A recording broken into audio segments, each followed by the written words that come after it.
सुन्नी देहात काउंसिल मखसूस नशिस्तों की हकदार नहीं। जस्टिस जमाल मंदोखेल के सुप्रीम कोर्ट में मखसूस नशिस्तों से मुतालिक नजरसानी केस की बराह रास्त समाअत के दौरान रिमार्क्स। जस्टिस मुसरत हिलानी ने इस्तिफसार किया, सुन्नी इत्तेहाद काउंसिल ने मखसूस नशिस्तों पर कैसे दावा किया? क्या सुन्नी इत्तेहाद ने इलेक्शन में बतौर जमात हिस्सा लिया था?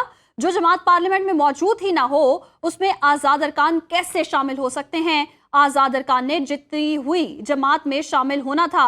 वकील मखदूम अली खान ने जवाब दिया, सुन्नी इत्तेहाद काउंसिल ने इंतखाबात में हिस्सा ही नहीं लिया। सुप्रीम कोर्ट अक्सरियती फैसले में आइन को दोबारा तहरीर किया गया।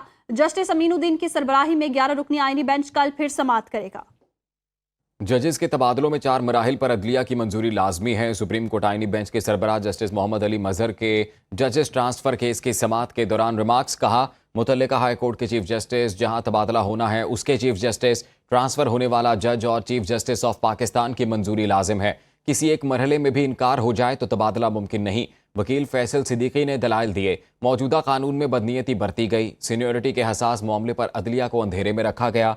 इस्लामाबाद हाई कोर्ट का क़याम आर्टिकल 175 के तहत अमल में लाया गया। कानून जजेस के तबादले की इजाज़त नहीं देता। कानून में दूसरे सूबों से जजेस की तकर्रुरी का जिक्र है। अटॉर्नी जनरल मंसूर उस्मान अवान कल अपने दलाइल देंगे। आइंदा माली साल के बजट पर IMF से मुज़ाकरात आज फिर शुरू होंगे। ज़राए के मुताबिक टैक्स आमदनी बढ़ाने और अखराजात में कमी के लिए IMF को तजावीज़ पेश की जाएंगी। वर्चुअल मुज़ाकरात में गैस सेक्टर के गर्दिशी कर्जे पर बातचीत का इम्कान है, जबकि पाकिस्तान गैस का गर्दिशी कर्जा खत्म करने के लिए प्लान पेश करेगा। ज़राए का कहना है कि गैस के शोबे में गर्दिशी कर्ज 2800 अरब रुपए के लगभग है। IMF ने गैस के शोबे की कंपनीज का डेटा तलब किया है। IMF को गैस कंपनीज की 5 साला कारकर्दगी पेश की जाएगी। गैस कंपनीज के 5 साल के मुनाफे और नुकसान समेत कैश फ्लो और बैलेंस शीट से आगाह किया जाएगा। वज़ीर-ए-आज़म शहबाज शरीफ सिफारती मिशन पर तुर्की से ईरान रवाना। कुछ देर में तेहरान पहुंचेंगे। नायब वज़ीर-ए-आज़म इसहाक डार, वज़ीर इत्तलात अता तारड़ और तारिक फातमी भी वफ्द में शामिल। वफाकी वज़ीर दाखिला मोहसिन नकवी पाकिस्तान से जाकर वफ्द का हिस्सा बनेंगे। आपको बताएंगे वज़ीर-ए-आज़म का 30 मई तक आज़रबाईजान और ताजिकिस्तान का दौरा भी शेड्यूल है। दो तरफ़ा ताल्लुकात, इलाकाई और आलमी अमूर पर बातचीत होगी। वज़ीर-ए-आज़म भारतीय कशीदगी के दौरान हिमायत पर दोस्त ममालिक का शुक्रिया अदा करेंगे। शहबाज शरीफ 29 और 30 मई को ताजिकिस्तान के शहर दुशंबे में आलमी ग्लेशियर्स कॉन्फ्रेंस में शिरकत भी करेंगे। आपको बताएंगे वज़ीर-ए-आज़म शहबाज शरीफ सिफारती मिशन पर तुर्की से ईरान रवाना। कुछ देर में तेहरान पहुंचेंगे। नायब वज़ीर-ए-आज़म इसहाक डार, वज़ीर इत्तलात अता तारड़ और तारिक फातमी भी वफ्द में शामिल होंगे। वफाकी वज़ीर दाखिला मोहसिन नकवी पाकिस्तान से जाकर वफ्द का हिस्सा बनेंगे।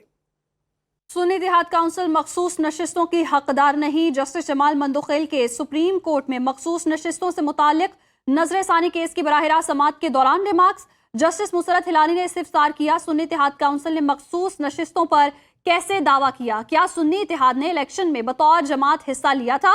जो जमात पार्लियामेंट में मौजूद ही ना हो उसमें आजाद अरकान कैसे शामिल हो सकते हैं? आजाद अरकान ने जीती हुई जमात में शामिल होना था।